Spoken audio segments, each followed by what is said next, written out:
Booth, and he'll be talking and signing and things as well too.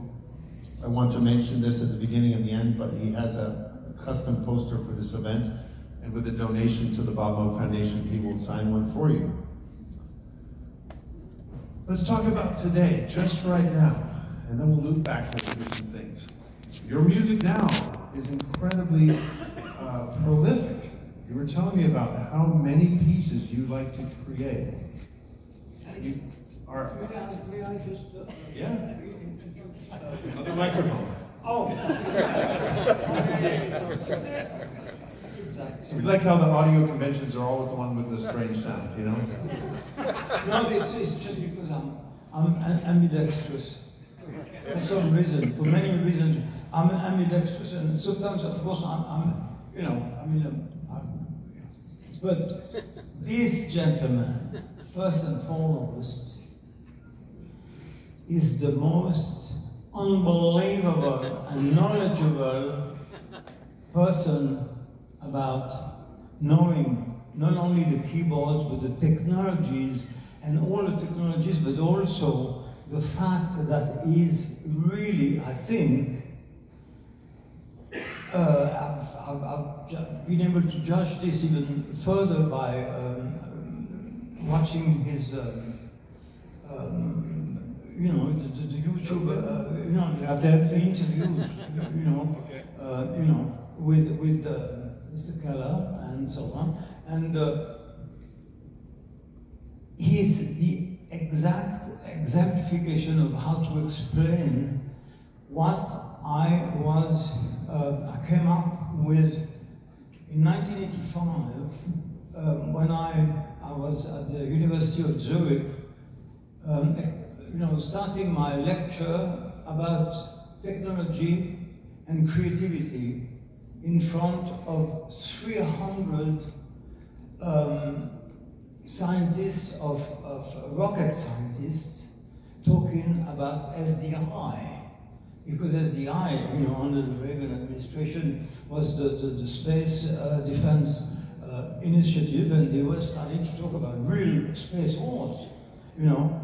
And I was hired by IT&T to just entertain the day with my music and, you know, a little bit of a lecture about, you know, technology.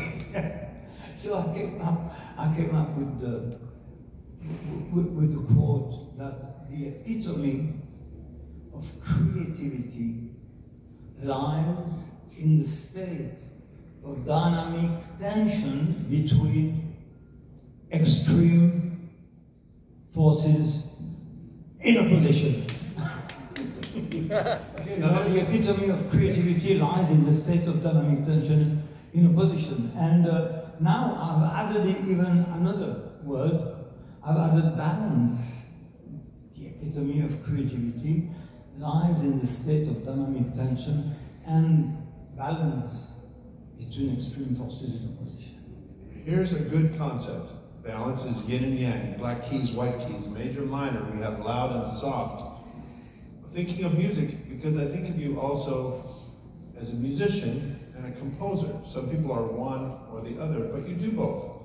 So for you, how does your personality come out in your music? What do you value in your music? What is some people value rhythm. I know you're very rhythmic. Some people value melody, texture, tone, color. What are your values that you bring out in your music? It's the spontaneity of being able to, and I've been able to, you know, because I'm now aged enough to have been able to develop this more and more as I grew with music and with the technology as well. But I've always been first and foremost inspired by spontaneous inspiration, and to be able to do what I call now instant compositions, which is, of course, a very big difference between improvisations. I can improvise, of course, but improvisation is based really on a piece which has already been created before, whether it's a jazz piece or whether it's a classical piece where you do variations. And variations are not necessarily even improvisation. Improvisations are spontaneous. They are not instant composition, because a composition comes from the universe, from God, from whomever. It comes from in our spirit, in our soul, and it comes instantly as it goes, and we are able to express ourselves through this spontaneity. That's why sometimes it's very important to be able to come to an instrument, or a lot of people are singing, just singing, you know, something, because there's no buttons, there's no plugs, there's nothing to think about, or to change, and the filters and this and the curve and so on, which is a great thing to do as well.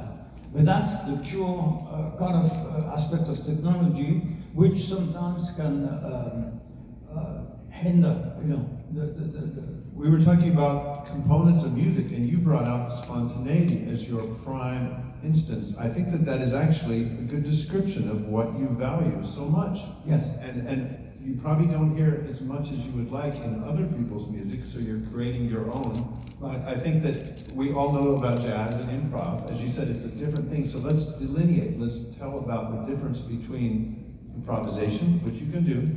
You've done a lot of that. Right. As composition. How do you define the difference to people? Okay. I was very lucky, but very unlucky at first. When I was 13, in January of the year I was going to be 13, I broke my right arm, and for 6 weeks I was completely blocked. I couldn't even play. And then the day, just around Easter of that year, they took 6 weeks later my plaster off. I was being offered a pair of roller skates, and two of my friends came with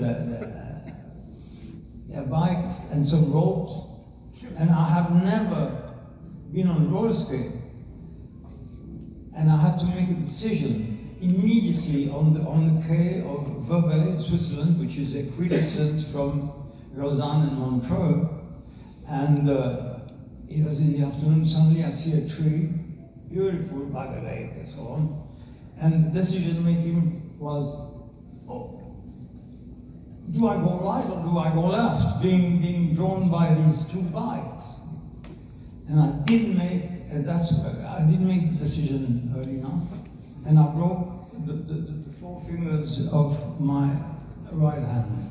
Ouch. That day, and then I was told that I was never going to be able to play classical music again, not by my parents, but by my teachers and so on, because I was preparing for the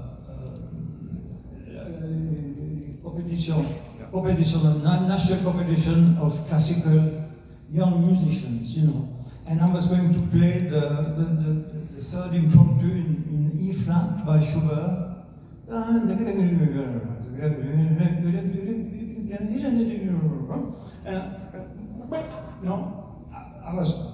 hand was broken, so I was out of that competition, and it took me a good 6 months to retain the possibility of playing with the right hand. But at the same time, I had 6 months to develop how to become ambidextrous, you know, with the left hand, and I learned how to play the concerto in G by Ravel and so on. And I developed also how to make my own music, because I was told that I could never play classical music again. So that's when it started, you know, really big time. And I wrote one of the first pieces I wrote, what I remember, was called Crazy Capers. And it's a very kind of rhythmic but very, very simple piece, but it's not that simple because it goes virtually dodecaphonic. after the first 32 bars, you know. Anyway. So. But with this new composition, how many pieces have you recorded just this year? How many pieces have you composed using this new method? Oh, I mean, doing instant composition? Instant composition every day? More than 150 since February. Since the amazing. Since February. And my wife can. Do you prefer to compose with a certain instrument such as the piano that's very responsive and dynamic? I love the piano, I love everything to do with the piano, but sometimes, of course, what I love is to be able to play on instruments which can record immediately what is being played, exactly the way it's being played during that first and only take. And sometimes it's a fact that the computer or in the studio, something is already ready for that. But if I'm on my own, I use, of course, new technologies. You know, like do I need to mention some? You are welcome to mention technologies. We are all here because we love equipment and we love the music that's made with equipment. So it's important. Yeah. I use Kurzweils a lot, you know, and because the beauty of a Kurzweil is you have a sound already, whatever it is, you've already chosen it before, and then you go and it's on, and boom, and you play, and that's it. It's there. When you do these pieces, you're recording, and as you said, hopefully into a system that captures it. Do you sometimes reformat it, or do you just prefer to capture the live performance? No, I do the live performance. Yeah. And the one, I like to do the one and only takes. And that's it. Even for a session, which I do occasionally, I do some sessions for certain groups or people or companies. I generally love to do the first and only take. But sometimes, of course, if it's electronic and so on, I have to choose the sound and think about it and so on. So there's always a potential to be able to edit or to make it better. But when I do my own music and my own compositions, especially on the piano setting or piano and strings or whatever, or a combined sound from those sampling instruments, you know, like this one, so on, I do it instant. Compared to that, in the old days, and we talked about the past as well, there's Main Horse, Refugee, yes, Moody Music, and so forth. When you play with other people, it doesn't allow as much freedom. Okay. We're going to go back exactly. But there's trade-offs, right? There's things about it too that you love. We're going to go back exactly now to 1974. On the first Wednesday of August 1974, at around 3:33 in the afternoon, when I was invited by Brian Kehew 2 days before, when I was, of course, I was a member and a creative member of Refugee, with the two fantastic musicians, Brian Davison on drums and Lee Jackson on bass, who had been the partners of Keith Emerson in the 90s. And we had a group called Refugee, and Refugee was very eponymous but very successful at the time. We were still on tour, we were still doing live concerts. One day I got this phone from Brian. He said, "Hey, Patrick, my name is Brian." I said, "Oh, I know who you are." And he said, "Would you like to listen to a rehearsal of the group?" I said, "Oh, you've been searching with Yes for many weeks, you know, to find a keyboard player. You want me to go an audition, you know." He said, yeah, I always talk about this thing. So anyway, I go to the rehearsal on the Wednesday. He had to call me on Monday. And at 3:33, everybody was ready, already in the barn in the north of London. All their instruments was there. There was still a couple of keyboards which had belonged to Vangelis Papatanasiou, very, very good friend and a fantastic musician from, you know who Vangelis is. And he had been kind of trying with them for like a couple of weeks and so on. and he was probably busy doing his own music and so on. And anyway, his keyboard was there, and it was a Rhodes, and there was a couple of mini modes. And at some point, the four guys of Yes, John Hanson, Steve Howe, Chris Squire, and of course Alan White, played for me the first 32 bars of what was going to be called Sound Chaser. And then I was in the middle of that sound on my own on that Wednesday afternoon, and I was absolutely knocked out because I knew the music of Yes. I knew the guys. I had been knowing them since 1969 already.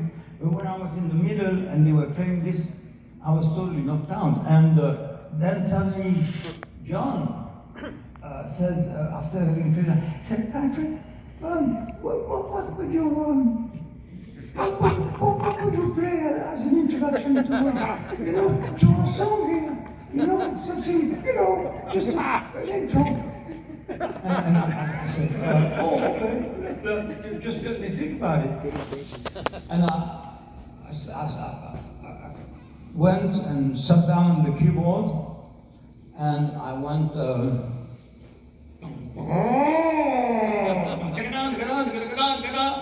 on the roads.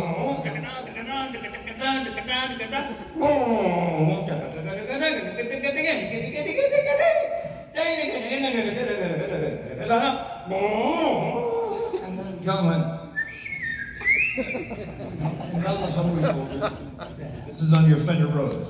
Yeah. Yeah. On famous part now. Very famous part, right? Yeah. Yeah. And that was recorded. That was the piece. That was recorded there and then.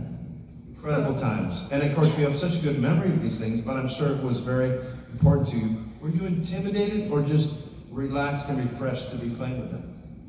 Oh no, I was totally part of the family. Yeah, of the environment, of the sonic and inspirational environment and the soul. I mean, I sound in it. Although I really didn't want to go into Yes at the time, because I was a refugee, but I felt this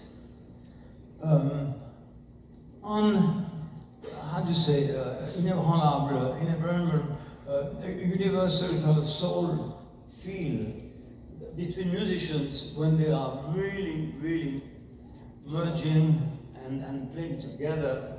And it's all about also the questions of those kind of frequencies traveling in the space, in the space. Again, that concept of playing with other people, do you build in your improvisation, spontaneity, things like that back then? Or were you kind of confined a little bit? What was the best part of it? Was soloing or creating new things for new albums? Actually both, absolutely. Because once that was established, I didn't even know that was recorded. But then the next day, of course, Brian Lane called me and said, "Oh, you got the gig?" I said, "Hang on," and the rest is kind of, management and record company details and which we're not interested in here. Although there's always, of course, a possibility of once again understanding that the state of dynamic tension and balance between extreme forces in opposition could be then understood and translated to the notes before and between the notes. May I the fundamental notes and the musical notes. Of course. May I mention a few names and you can tell us what memories or impressions you have from those people? Of course, I want to mention our mutual friend Bob Moog. Can you tell us about Bob? Bob was absolutely the kindest, the most kind of I mean, to be such a genius, having invented the instrument and the technology and been maybe one of the co-inventors with the technology which changed the music was being created and translated and composed and so on for the future. But he was one of the 3 or 4 rare people, but he was so humble and nice and so on. And the first time I met him